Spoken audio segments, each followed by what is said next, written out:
Hey, Martin, t'étais au Salon du Livre? Oui. Hein? C'était quand? C'était la semaine dernière. Moi, je fais juste regarder du hockey. J'ai aucune autre vie sociale ou culturelle. C'était incroyable la quantité de gens qu'il y avait là. C'était peut-être le Salon du Livre le plus achalandé de Je l'histoire. pensais que tu allais dire la quantité de mots. Oui, il y avait beaucoup de mots. Il y avait beaucoup de livres et encore plus de mots. Sérieusement, je me souvenais pas d'avoir vu un Salon du Livre aussi achalandé que ça. C'était au Palais des Congrès.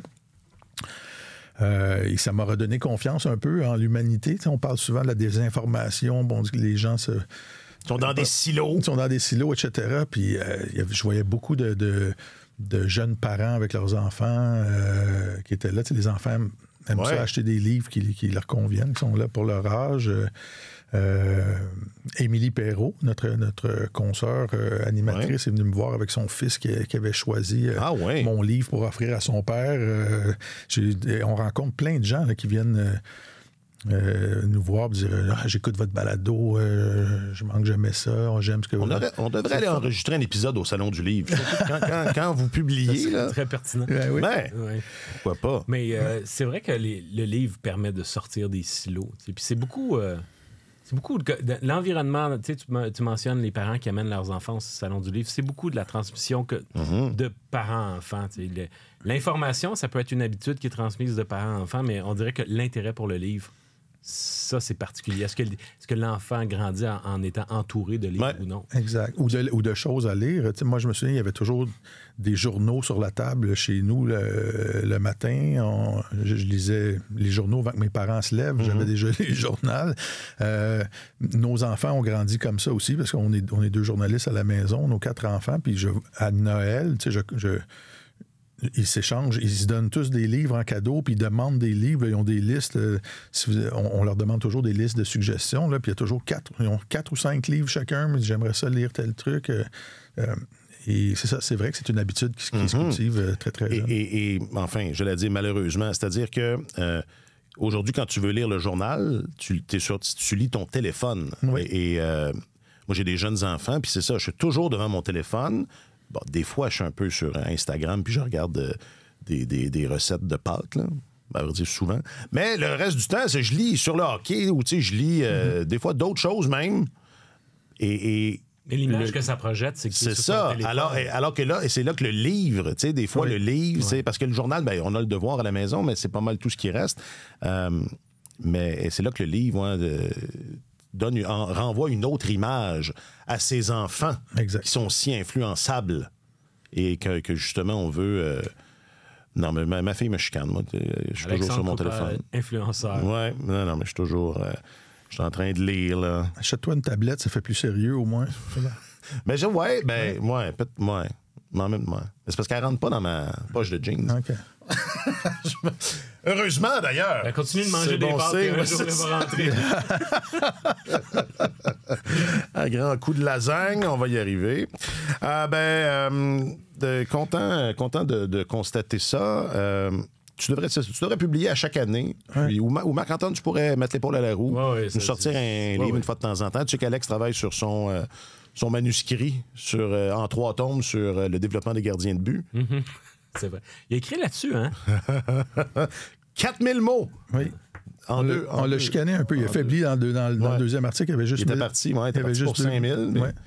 Finalement... C'était moins bon. C'était moins... Voilà! Moins de mots. Il y avait 1000 mots de moins. C'était 1000 mots moins bons. OK, aujourd'hui, des bons joueurs, ça aide. Où est le Québec? Pas au sens littéral, là, je sais c'est où, mais... Et les Blackhawks et Luke Richardson se séparent. Tournez pas sur vous-même, mais c'est tellement hockey 360.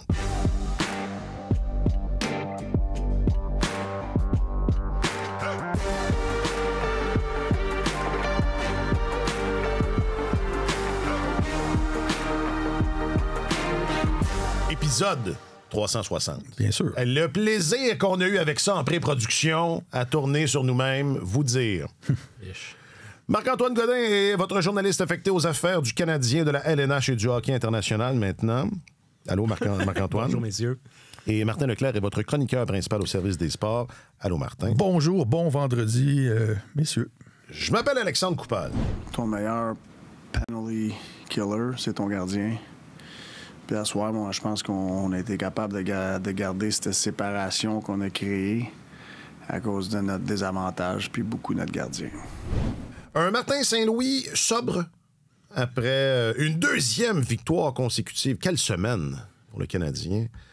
2 victoires mardi et jeudi. Jeudi contre les Prédateurs de Nashville qui sont en déroute. On aura l'occasion d'en toucher mot. Mais l'un des narratifs de ce match, parce que c'est une victoire de 3-0, donc quand on lit ça comme ça peut sembler, convaincant. C'était à moitié convaincant. Et Saint-Louis en a parlé, pas dans l'extrait. Dans l'extrait qu'on vient d'entendre, il vantait surtout Samuel Montembeault, qui signe un 3e blanchissage cette saison. Mais ils ont eu tout un début de match, toute une première moitié de match, puis une autre moitié, qui n'avait pas rapport avec les premières minutes. Avant la rencontre, Jonathan Marchessault a dit un des problèmes de notre équipe, c'est qu'on est pas on laisse toujours l'adversaire, même quand on a l'avance, on laisse toujours l'adversaire rester dans le match. Puis honnêtement, c'est un petit peu ce que le Canadien a fait hier. C'est-à-dire qu'ils ont permis aux Prédateurs d'y croire jusque tard dans le match. Tu regardes... Mais c'était pas un match de tous les dangers. J'ai trouvé que Martin, son niveau de... Pas d'inquiétude parce que le match était terminé, là, mais il a dit à un moment donné c'était pas un match facile à coacher en deuxième moitié de rencontre. On regardait ça. Il n'y avait pas une grande menace de l'autre côté, mais c'est le Canadien qui se tirait des petits coups dans le pied. Oui, c'est sûr, mais quand tu regardes, par exemple, la présence au filet, les chances dans l'enclave, c'est vraiment... Les Prédateurs en deuxième moitié de rencontre, c'était flagrant par rapport à ce que le Canadien faisait. Le Canadien a eu l'occasion, a eu des chances de marquer incroyables où ils ont complètement raté le filet. Slavkovski, en plusieurs occasions, avait des buts au bout de sa palette, puis il n'a pas converti. Alors, à un moment donné, le cliché, c'est de dire que si tu capitalises pas sur tes chances, à un moment donné, ça va revenir contre toi. Ça ne s'est pas produit, entre autres à cause de Samuel Montembeault, mais en début de troisième période, au retour d'une pause télé, durant une pause télé, Martin Saint-Louis a, sans dire qu'il a enguirlandé ses joueurs, disons qu'il a fait comprendre qu'il a levé le ton parce que les choses ne fonctionnaient pas à son goût. T'sais. C'est bien, ça. Et ce que j'ai trouvé intéressant, c'est qu'à partir de ce moment-là, il y a Lane Hutson qui a eu une seule présence dans les 15 dernières minutes. Oui, il a joué juste 16 minutes. C'est un des joueurs les plus utilisés de la Ligue nationale. Il a eu 16 minutes de jeu seulement hier. Oui, alors, à mon sens, là, il doit y avoir des présences qu'il a eues dans le match qui n'ont pas fait l'affaire de Martin Saint-Louis. Puis, tu sais, dans des contextes, ça a été le cas la première fois où il a fait réchauffer le banc à Slavkovski durant la victoire de 5-1 contre Columbus. Saint-Louis avait dit après le match que c'était plus facile pour lui dans un contexte de victoire, de pouvoir garder la bride serrée à l'égard d'un joueur, parce que dans un contexte, quand les soirs où tout va mal, tu peux pas taper ses doigts tout le monde en même temps.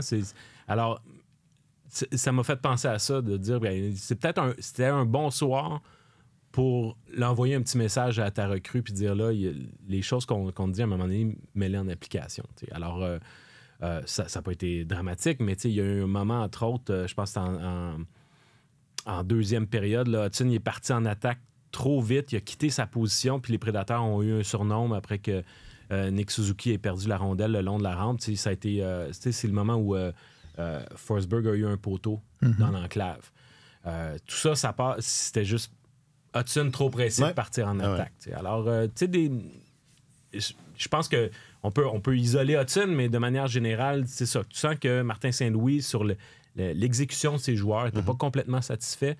Puis moi, je trouve que c'est un bon signe. Parce que ça veut dire que c'est pas seulement dans la défaite où tu vas dire « Ah, mais c'est pas le résultat, c'est le processus. » Puis même si on a perdu, on a bien joué. Mais quand tu gagnes, il faut aussi que tu gardes ce principe-là, de dire comment on a gagné. Puis le comment ils ont gagné, c'était pas à la hauteur des attentes de l'entraîneur. Dans la deuxième moitié. Parce que c'est vrai que la première moitié, ça y allait. Ça y allait. Ouais.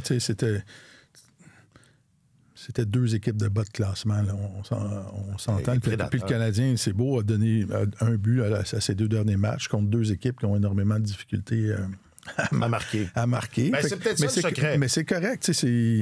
Le Canadien est dans cette catégorie-là. Là. C'est une équipe de troisième tiers dans la Ligue nationale, jusqu'à preuve du contraire. C'était juste le troisième match contre une équipe du dernier tiers. Puis, c'est stupéfiant de voir aller les Prédateurs avec l'alignement qu'ils ont, de voir à quel point cette équipe-là est désorganisée.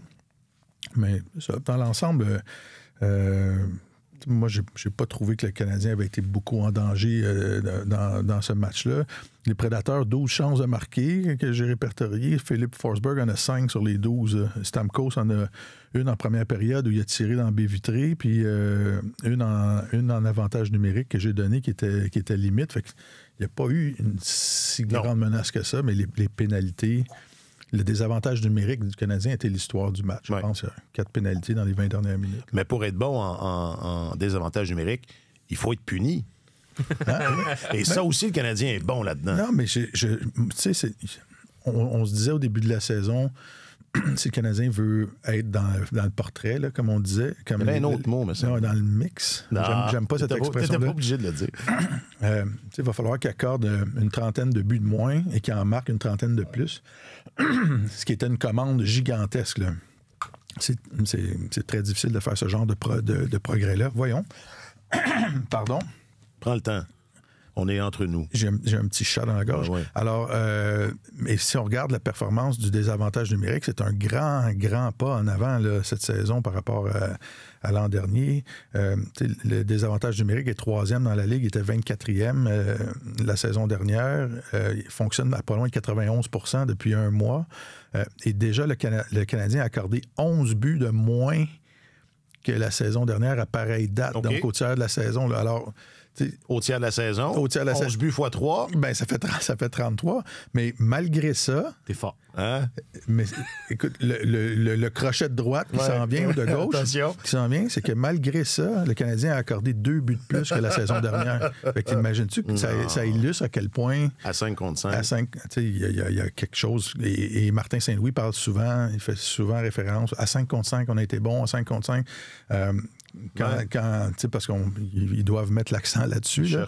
Mais ça veut dire que cet aspect-là du jeu, on disait que le Canadien devait absolument s'améliorer dans cet aspect-là. La marchandise est livrée. Là. C'est 30 buts. Je ne sais pas s'il pourrait réduire 30 buts dans la saison juste en désavantage numérique, mais il y a une grosse bouchée de prise de ce côté-là. Fait que s'ils se mettent à mieux jouer à 5 contre 5, si on pouvait faire ce genre de progrès-là à 5 contre 5 d'ici la fin, ça pourrait être une case de cocher à la fin de la saison.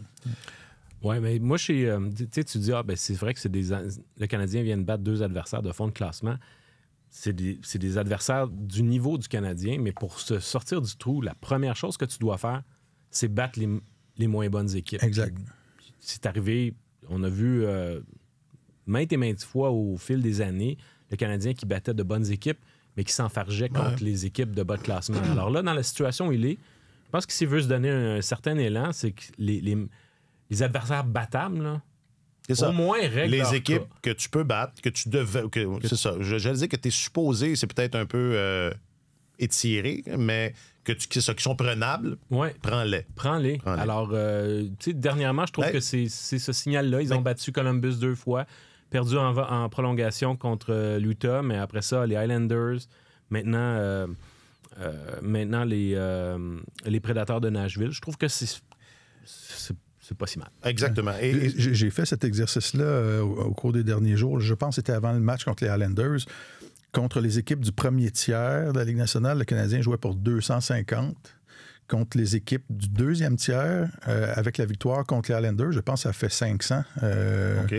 Et contre le troisième tiers, c'était juste le troisième match contre une équipe de troisième tiers contre les Prédateurs. Je pense qu'ils ont 2 victoires, 1 défaite jusqu'à donc, présent. Pour 750? Mais tu sais, si la façon dont le Canadien joue contre les équipes de deuxième tiers, là, parce que là, on s'entend, tu as les Bruins de Boston, ce genre d'équipe-là, en ce moment, qui ont eu des débuts difficiles, mais s'ils finissaient avec 500 contre les équipes de deuxième tiers, puis avec une fiche gagnante contre les équipes de troisième tiers, là, OK, on pourrait dire qu'il y a eu un progrès. 250, ça me semble anormal aussi contre les équipes de premier tiers. Ça devrait être un petit peu plus élevé que ça. Mais Quand les Canadiens jouent contre des équipes du troisième tiers, à l'œil, ils semblent plus avancés que la plupart de ces formations-là. Idéalement, il faudrait que le Canadien affronte seulement que des équipes du troisième tiers. Mais bon, ça, c'est la Ligue. Hein, c'est Batman encore qui est anti-Montréal. Ils ont déjà fait ça dans la Ligue nationale. À la première expansion, quand on est passé de 6 à 12 équipes, là, les équipes d'expansion jouaient toutes les unes contre les autres. Et puis il y avait en série, elles s'affrontaient juste les unes contre les autres. Puis en finale, il y avait. Elles se faisaient planter. Elles se faisaient détruire. C'est pour ça que les Blues sont allés en finale à leurs 3 premières années dans la Ligue. Avec Scotty Bowman. Ils ont perdu en 4, je pense, ils se faisaient, la finale contre le Canadien, souvent. Oui, mais aussi contre les Bruins de Boston. Le fameux vol plané de Bobby Orr, c'est pas lors d'une finale? Je pense que oui. C'était pas un but gagnant. C'était un but gagnant de la finale. Contre 1971, 10? Si seulement... 71, c'est le Canadien qui a gagné. Si seulement l'histoire des Bruins avait été célébrée récemment. Mais tu dis à propos de l'infériorité numérique, je voulais continuer là-dessus. Encore faut-il être puni?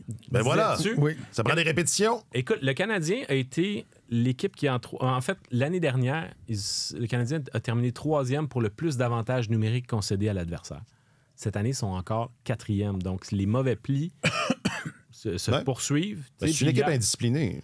Oui, mais c'est une équipe indisciplinée parce qu'à un moment donné, quand tu es piégé dans ta zone, longtemps, tu cours après le trouble. Il y a eu hier une séquence où, une des nombreuses séquences où le trio de Laine, Dach et Slavkovski s'est retrouvé dans sa zone. À un moment donné, les prédateurs rôdaient, c'était assez interminable. Puis finalement, Arber Xhekaj a donné un double échec. Bon, c'est lui qui a commis la faute, mais à un moment donné, si le Canadien avait réussi à sortir de la zone, il ne se serait pas placé dans une position comme celle-là.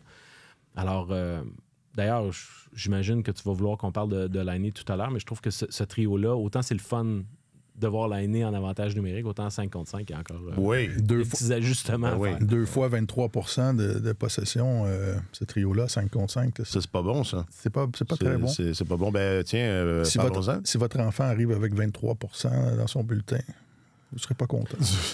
Ben, écoute, tu peux pas mettre sur les épaules de Laine les résultats positifs ou négatifs d'un trio à l'heure actuelle. Ben Surtout non. pas négatifs, évidemment. Absolument.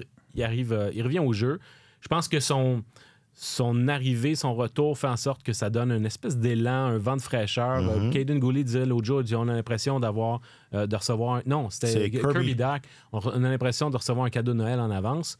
Je pense que c'est vraiment l'esprit avec lequel il est accueilli dans le vestiaire du Canadien. Mais ce même Kirby Dach, à mon sens, c'est celui qui pose le plus de problèmes au sein de ce trio-là. C'est quand ils n'ont pas la rondelle, au moins Slavkovski s'implique physiquement. Tu vois qu'il a... C'est pas pour rien. Il a eu aussi beaucoup de chances de marquer hier. Il était proche du filet, il était impliqué. Mais Kirby Dach, c'est le joueur de centre. C'est lui qui doit orchestrer la transition, préparer des jeux. Puis, bon sang, il n'y a aucun rythme dans son jeu en ce moment. Puis il est le joueur clé en ce moment au sein de cette équipe-là pour qu'elle puisse avoir une meilleure idée de son alignement pour le futur, parce que si, on l'a déjà dit, si jamais il n'est pas en mesure d'être le centre de deuxième trio de cette équipe-là à long terme, le Canadien est dans le trouble. Mais je suis d'accord avec l'analyse que faisait Martin Saint-Louis récemment. Il disait nos troisième et quatrième trios depuis le début de la saison font très bien le travail. Caulfield s'est amélioré aussi comme joueur. Suzuki sur une bonne séquence quand même de jeu global. Puis Slavkovski, bon, il n'est pas sur une cadence de 1 point par match, mais pas loin, je pense. En termes statistiques, c'est loin d'être un problème. C'est ça. C'est juste que des fois, quand tu regardes le match, des fois, tu le vois. C'est plus problématique. Des fois, tu le vois moins. Mais encore là, moi, je suis zéro inquiet. Là. Je veux dire, on parle d'un joueur qui en est à sa 3e année. Je veux dire, moi, je continue de penser que Slavkovski, ça va être... Mais les ennuis du Canadien à 5 contre 5, ça passe, à mon sens, entre autres, par Kirby Dach. Ça reste la grande énigme. Et parallèlement, je sais qu'il y a une question d'adrénaline. Bon, je sais que dans le premier match, ça n'a pas été aussi évident, mais déjà hier, moi, je trouve que Laine retrouve quand même ses repères. Il va sûrement y avoir une correction, là, mais j'ai trouvé que, justement, comme tu le dis, sur ce trio-là, c'est pas lui qu'on dirait qu'il n'a pas joué, qui en est seulement à son 2e match en 1 an. Oui, bien... Quand les joueurs reviennent au jeu, souvent, il y a un petit effet d'adrénaline. Puis après ça, il y a la routine qui s'installe. Puis c'est ce qui est la période la plus difficile. Fait que moi, personnellement, avant de commencer à évaluer où se situe l'aîné, je vais attendre un bon bout de temps, mais il apporte quand tu es en possession de la rondelle, là, tu vois qu'il essaie de créer des jeux, il est en confiance, il se débarrasse pas de la rondelle. On dirait pas que c'est un gars qui n'a pas joué depuis un an, mais il reste encore beaucoup de place à l'amélioration, mais je le trouve très, très bon, sérieusement, pour un gars qui a été absent aussi longtemps que ça. Et comment tu le places? Il pourrait juste faire ça, là. Tu le places dans son sac de mise au jeu en avantage numérique. Puis, tu sais, 2 en 2, là, c'est quand même... L'attaque à 5 du Canadien, la première unité telle qu'elle est conçue en ce moment est vraiment équipée pour faire de gros dommages. Ça, c'est excitant. T'sais, si je suis un partisan du Canadien, je me dis, là, on risque d'être gâtés. Parce que je ne me souviens pas la dernière fois où le Canadien a eu 2 gâchettes vraiment de haute qualité, surtout sur chacun des cercles, parce qu'on était habitué à l'époque, pendant longtemps, à avoir le gros tir de la pointe par un défenseur. La grosse shot. Mais quand venait le temps, Caulfield a été c'est un excellent tireur sur un cercle, mais s'il est le seul, il est plus facile à isoler. Ouais. Là, les menaces peuvent venir de plusieurs endroits. C'est sûr que la menace ne viendra pas de la pointe parce que le tir de Lane Hudson n'est pas... n'est pas tout à fait un pas tir. Convaincant. Ouais, c'est ça. Par contre, je pense qu'il y a plusieurs patrons de jeu qui peuvent être développés, puis nécessairement, si tu peux pas tricher d'un côté puis ça va libérer de l'autre. Je trouve que le Canadien, enfin, a une première unité qui est le fun, puis avec un personnel en santé également, la deuxième est pas piquée des verres, sauf que clairement, on va vouloir revenir, au lieu d'avoir quelque chose qui va ressembler à un partage 50-50, comme il y a eu des matchs où ça a été un petit peu comme ça en début de saison. Là, je pense qu'on va vraiment tricher en faveur de la première unité parce que à juste titre... Il y a beaucoup d'œufs dans ce panier-là. Ouais. Je trouve ça intéressant de voir l'aîné puis Caulfield du même côté parce que les formations défensives en désavantage, c'est un peu comme un losange.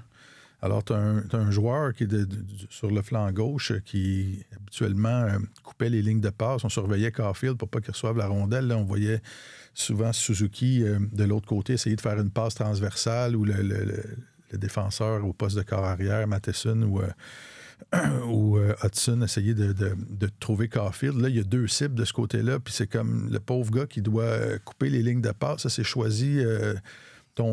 Choisis ton poison. Et là, ce que vient de faire l'aîné avec ces 2 buts-là, ça fait en sorte que là, on va vouloir... Ça va peut-être donner plus de place à Caulfield aussi, là, que les deux vont se nourrir de ça. Puis si on accorde trop d'importance à ce flanc-là, Suzuki est capable de battre le gardien aussi de l'autre côté. Fait que tout le monde va avoir plus d'espace à cause de l'aîné. Là.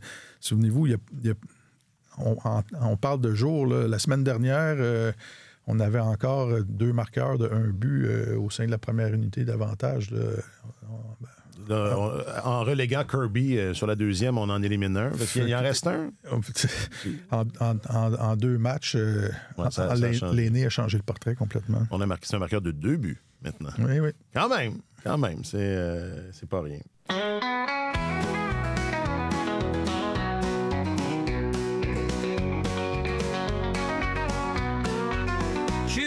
Pick-up sur la longue route, y'a personne qui m'aime, puis j'ai perdu tout. Mais mon chien veut plus me parler. Heureusement, j'ai le hockey. Question du public, réseaux sociaux. Question du public, réseaux sociaux.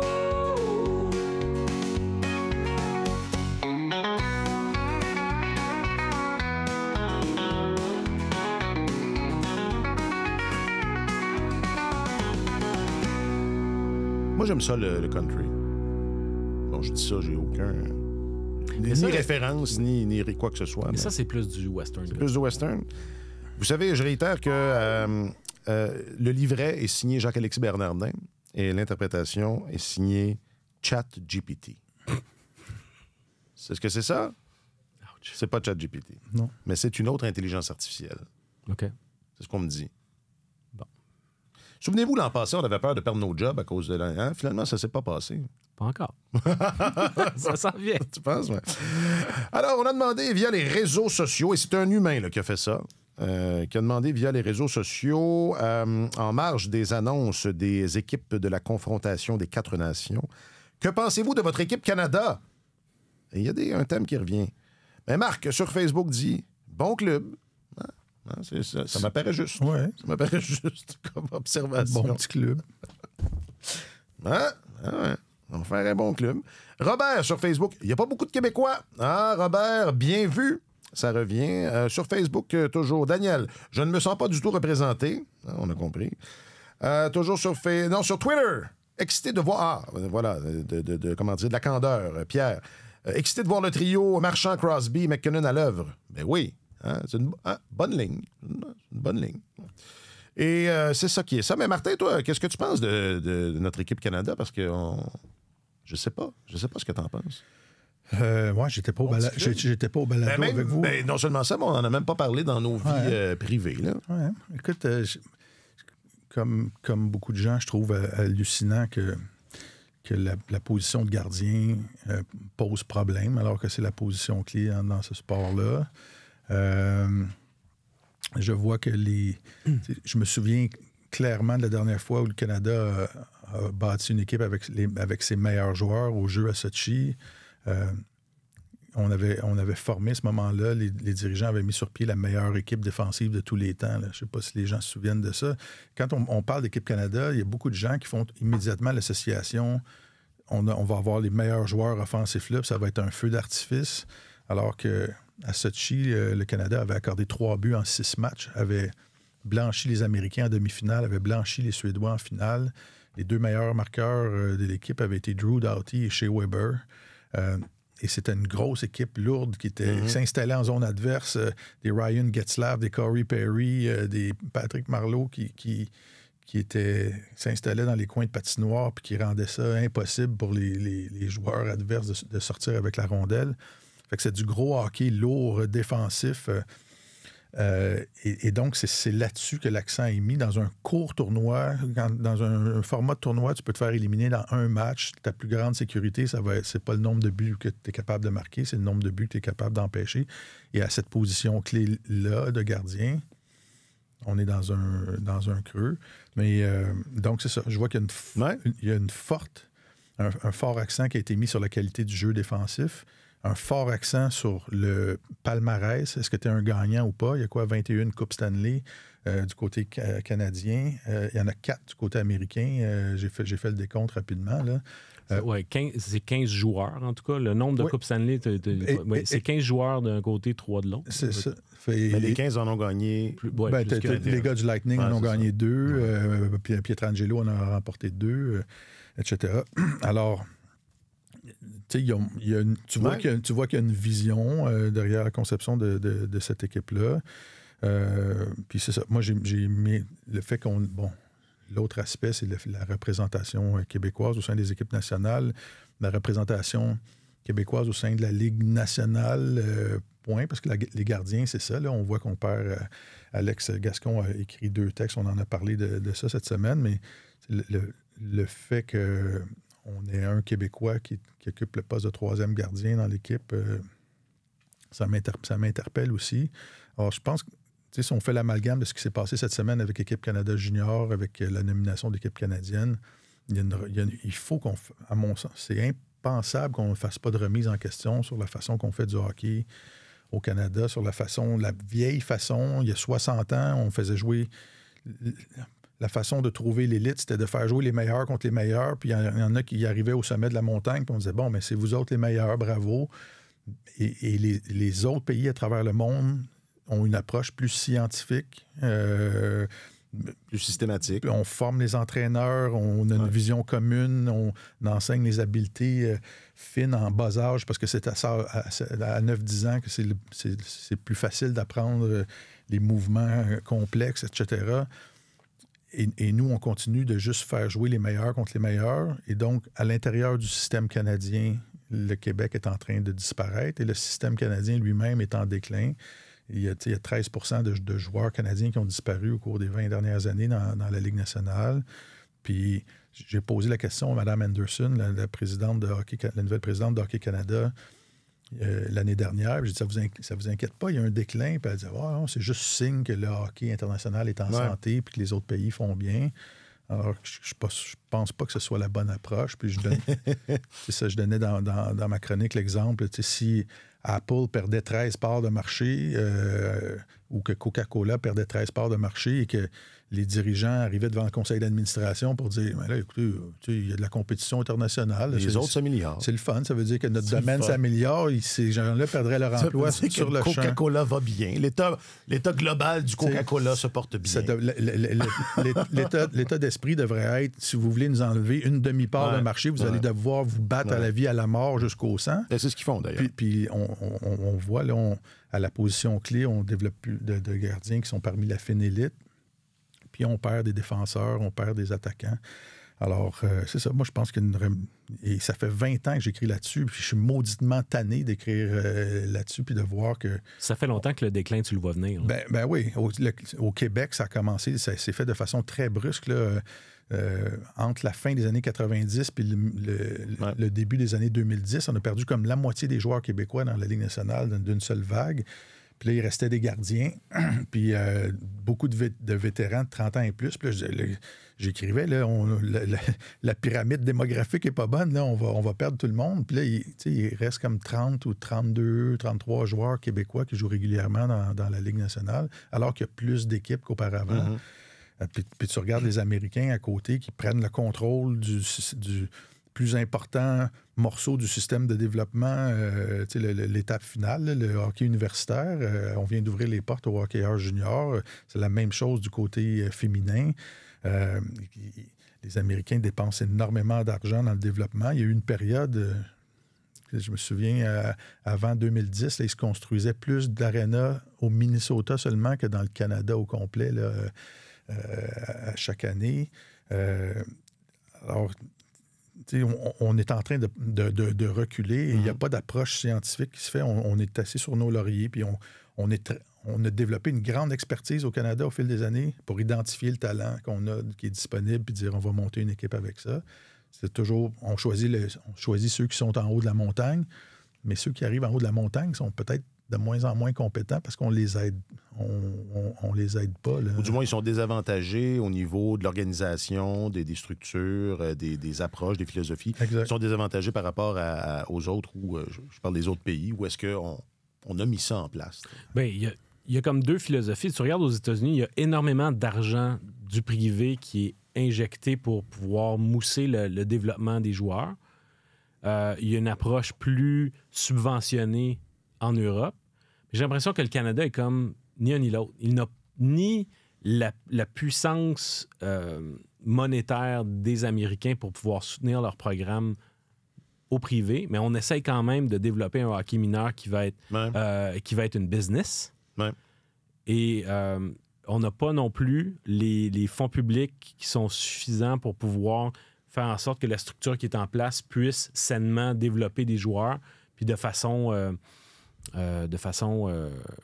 bénéfique et productive. Alors là, on se retrouve un peu entre deux chaises, à n'avoir ni l'une formule ni l'autre.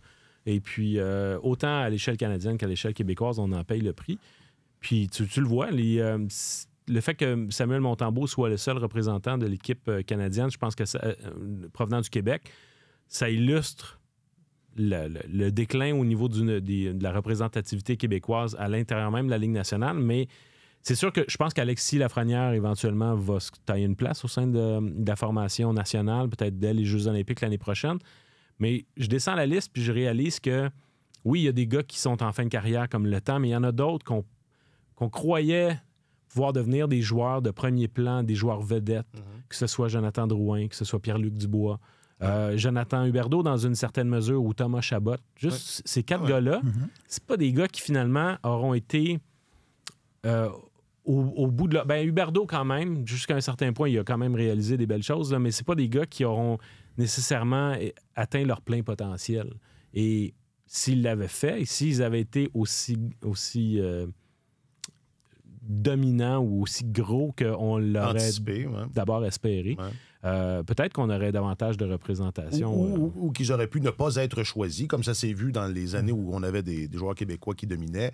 Et là, on aurait eu raison d'être fâchés. Mais là, la vérité, c'est qu'on aurait...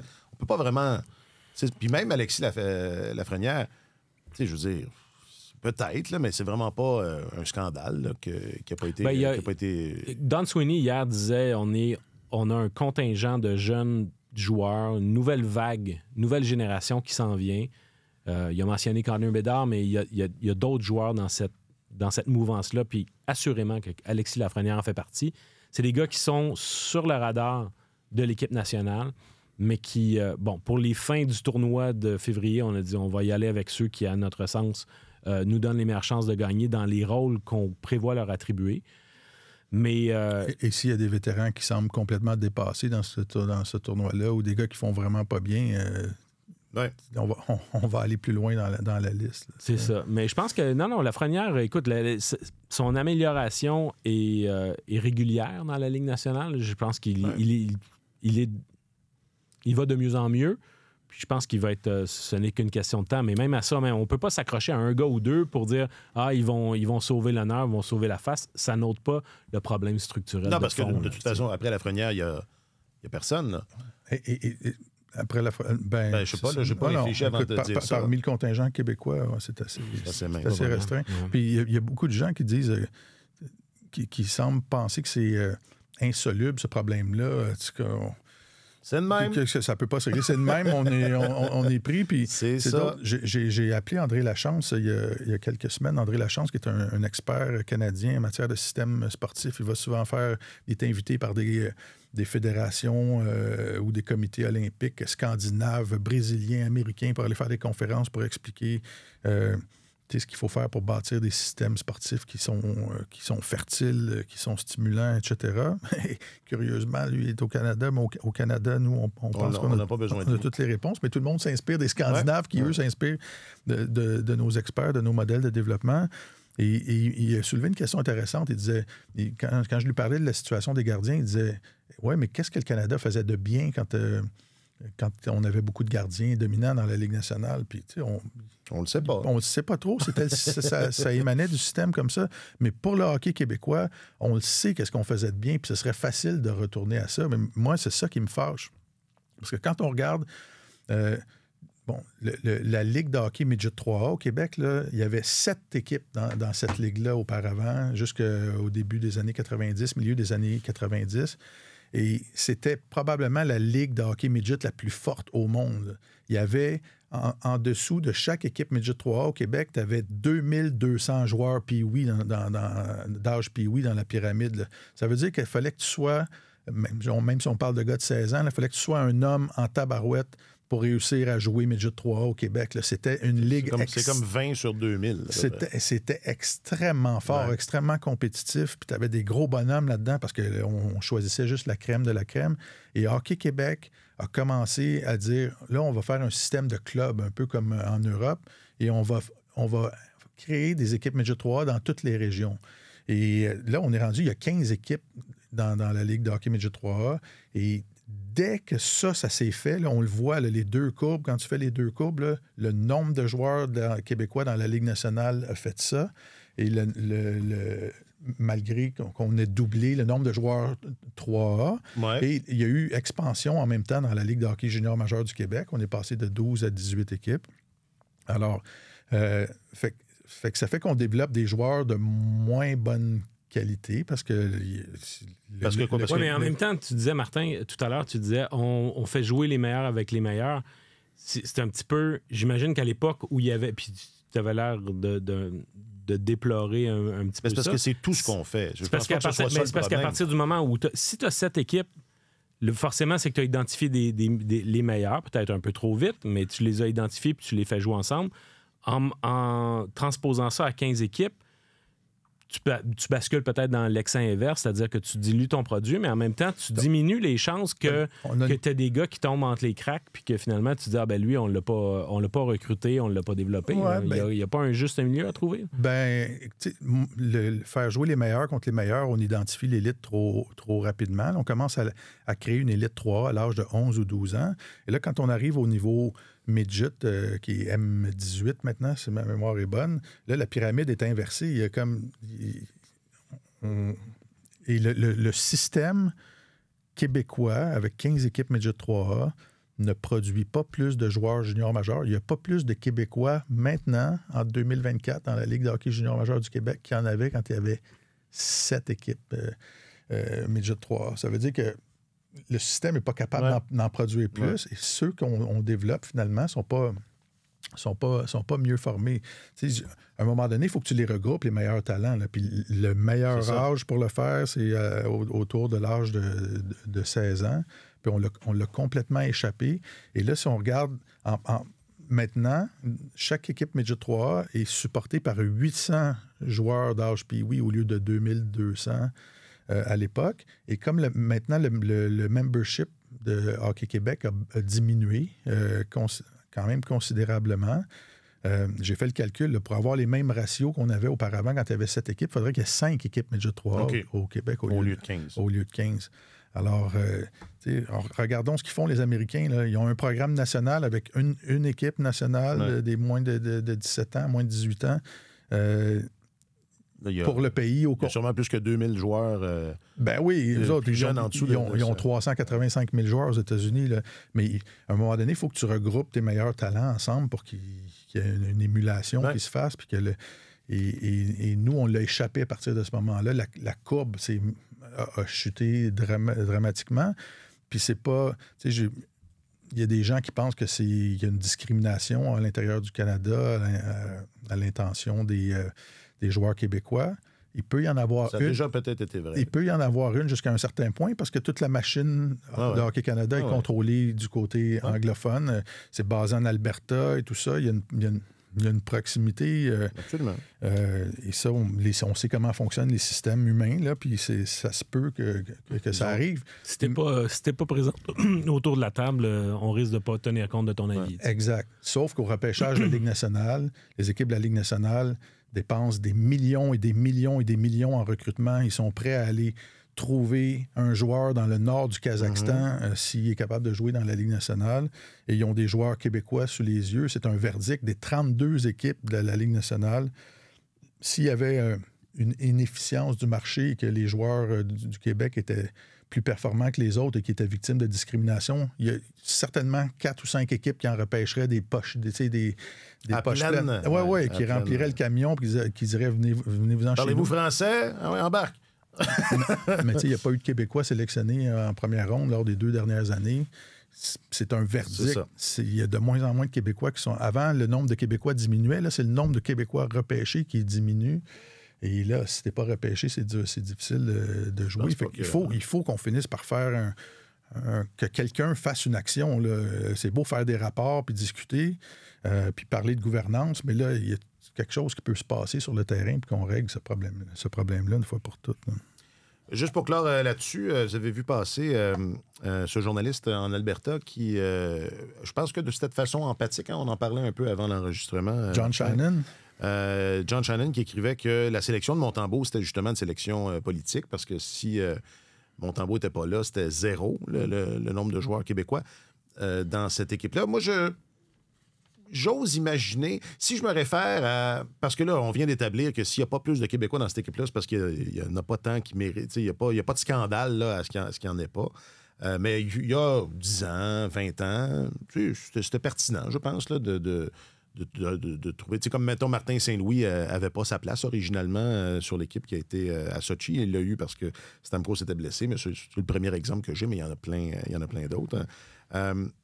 J'ose penser que, c'est ça, il fut un temps où on faisait peut-être attention là, d'en inviter 1 ou 2, parce que c'était souvent ça, joueurs québécois, pour ne pas faire trop de chicanes.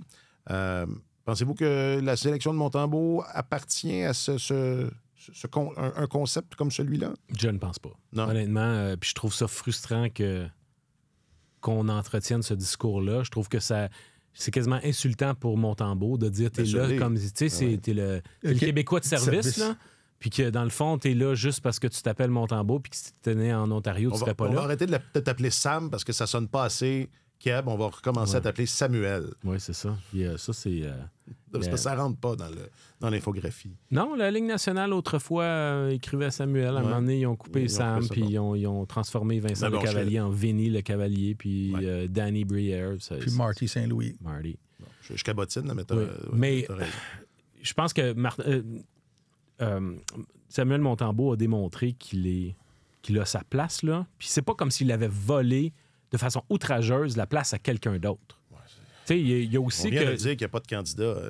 L'histoire émane de Edmonton où probablement que les gens de Edmonton sont un peu offusqués que Stuart Skinner n'ait pas été retenu. Puis on dit, ouais, mais là, pourquoi c'est pas Stuart Skinner? Mais en tout cas, à lire l'histoire, John Shannon, c'est pas un gars, ça semble être un gars posé, puis ça semblait pas être un constat... comme si Montembeault avait volé la place de quelqu'un. Lui disait, moi, je pense que Hockey Canada, c'est un organisme où il y a de la politique qui se fait. Et je pense qu'il y a pu avoir une intervention politique au sein de Hockey Canada pour dire, faites une place à un Québécois. Et moi, écoute, ça m'apparaît pas méchant comme position, dans le sens où je pense pas qu'il y a de mauvais sentiments de la part de John Shannon, mais j'ai de peine à imaginer que les directeurs généraux de la Ligue nationale qui sont en charge de l'équipe, des gars intègres, Don Sweeney, Julien Brisebois, tout ça, accepteraient de faire une chose comme ça, de dire OK, il y a un autre gardien qui est plus méritant quelque part dans la Ligue qui devrait être au sein de l'équipe, mais on va prendre pour des raisons politiques les Québécois. Oui, puis on parle aussi on parle de hockey, parce que là, son argument, c'était de dire que c'était une directive politique ou qui provenait de Hockey Canada, mais dans quelle mesure Hockey Canada a à voir dans un tournoi qui n'est pas sanctionné d'une quelconque façon par la Fédération internationale? C'est une patente de la Ligue nationale de hockey aussi. Là. Oui. Alors, toutes les équipes nationales, à un moment donné, ça transite sur le bureau de Hockey Canada, mais je suis pas sûr que Hockey Canada a vraiment les deux mains dans la composition de cette équipe-là. Sinon, Scott Salmon serait là comme il l'est d'habitude. Oui, mais c'est à peu près le même organigramme qui va être aux commandes d'équipe Canada. Mais c'est ça. Moi, j'ai peine à croire qu'il y a des raisons politiques pour ça. En tout cas, si tu veux pas gagner, commence à faire des choix. C'est ça. Commence à faire des choix comme ça. Là. Tu vas perdre toute crédibilité auprès des joueurs. Mais à propos de Samuel Montembeault, je voulais rétro-pédaler par rapport à quelque chose que j'ai dit durant notre épisode spécial à propos de... Réactif. Sur la confrontation des 4 nations. Tu nous demandais, Alex et moi, est-ce que vous pensez que Montembeault va jouer? Oui. Puis... j'ai des bonnes questions, hein, Martin, à vous. Moi, je pense pas qu'il va jouer. Ben, tu vois, ce serait normal de se dire aujourd'hui qu'il est le 3e gardien de but. Ouais. Sauf que il reste encore 2 mois avant ce tournoi-là. Et c'est très pertinent. Je pense que les 3 gardiens de but concernés, Aiden Hill, Jordan Binnington et Montembeault, il n'y en a aucun qui est le numéro 1 assuré. Puis leur performance d'ici ce temps-là, durant les 2 prochains mois, va probablement dicter qui va se faire confier le filet. Alors, si le tournoi commençait la semaine prochaine, je t'aurais dit non. Mais sauf que là où j'ai commis une erreur en te répondant, je ne pense pas, de la même manière que Martin vient de le faire, c'est que il reste 2 mois à jouer, puis ça va être... Et à cet effet-là, je pense que les 3 équipes qui ont un gardien de but qui se disputent du temps d'utilisation pour le Canada vont peut-être en bénéficier parce qu'un gars comme Montembeault va se dire, moi, je vais leur démontrer que c'est moi qui mérite le filet. Puis ça pourrait être un incitatif encore plus grand. Puis tu le sens là, qu'il est combatif, c'est un gamer, puis lui, il veut montrer qu'il a sa place là. Il l'a eu. Maintenant, est-ce qu'il lui reste à montrer que c'est lui qui mérite d'avoir le filet? Puis je pense que les 2 prochains mois vont être très intéressants pour déterminer qui va jouer. Alors, à mon sens, même si on le voit comme un numéro 3 aujourd'hui, rendu au 15 février, ça pourrait être différent. Moi, j'aime ton enthousiasme. On parlait tantôt des critères de sélection, le fait que les Coupes Stanley gagnaient beaucoup. À performance, mettons, presque équivalente, je pense qu'ils vont laisser la chance aux gars qui ont remporté la Coupe de perdre le filet. Fait qu'ils vont... Il va falloir qu'il se passe un cataclysme. Bon, mais disons que... Mettons que ça se passe, là. Mettons, là. puis que c'est Montembeault qui joue le dernier match pour le Canada, et que le Canada gagne cette confrontation des 4 nations. Si Montembeault joue le dernier match du Canada... Et qui gagne, est-ce que ça va compter, ça? Oui, ça va compter, mais ça veut dire que ça va... Ça ne sera pas passé comme tel que planifié. Parce que Don Sweeney, je lui posais la question hier puis, à propos des gardiens de but, puis il dit, on a fait ces choix-là, on garde l'œil ouvert. C'est sûr s'il y avait un gardien de but qui partait sur une lancée incroyable, on se dirait ça aurait été le fun de l'avoir, mais on a confiance en nos 3 gardiens. Mais l'idée d'avoir un gardien qui est sur une lancée incroyable, je pense que c'est un critère à leurs yeux. Alors, entre nous... Bennington et Hill ne cassent rien cette année. Ils ont une historique de gagnant de Coupe Stanley. Assurément. Mais Hill n'a jamais été gardien numéro 1. C'est sa première saison comme gardien numéro 1. Bennington, 2019, la Coupe de 2019, ça commence à... Pré-pandémie. À dater. Ouais. Mais j'ai trouvé très spontané Sweeney le soir de l'annonce quand il a dit... Vous savez, on a 2 gardiens qui ont gagné la Coupe Stanley, puis Samuel Montembeault, he's a good guy. Non, il a dit, he's very good. Mais c'était quand il y avait une catégorie Coupe Stanley, puis il y avait un bon garçon de l'autre côté. He has nice hair.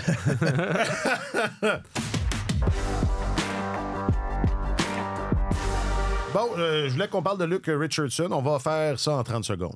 Parfait. Comment ça? Sont-ils tombés? Je veux bien croire que c'est la pire équipe de la Ligue et qu'ils enchaînaient. Ils sont sur une sublime... Ben, pas tant que ça, même pas. C'est quoi? C'est 4 défaites que... Je pense la séquence 4 défaites consécutives, mais... Ouais, hein? Ben, écoute, on vient de parler de la confrontation des 4 nations. Connor Bedard, s'il connaissait une très bonne saison, il aurait été au sein de cette équipe-là. Puis le fait qu'il ne connaisse pas une bonne saison, à mon sens, ça explique... C'est la faute à Luke Richardson. Ce n'est pas la faute nécessairement à Luke Richardson, mais je pense que c'est...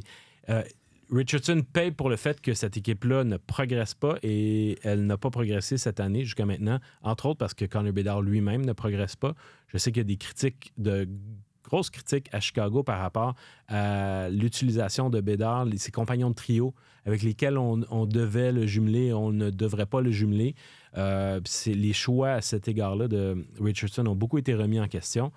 Mais il a également laissé de côté à un moment donné Taylor Hall. Puis c'est pas une équipe qui a vraiment le luxe de pouvoir se passer de joueurs d'impact. Mm-hmm. Mais en même temps, il n'y a pas une bonne formation avec laquelle travailler.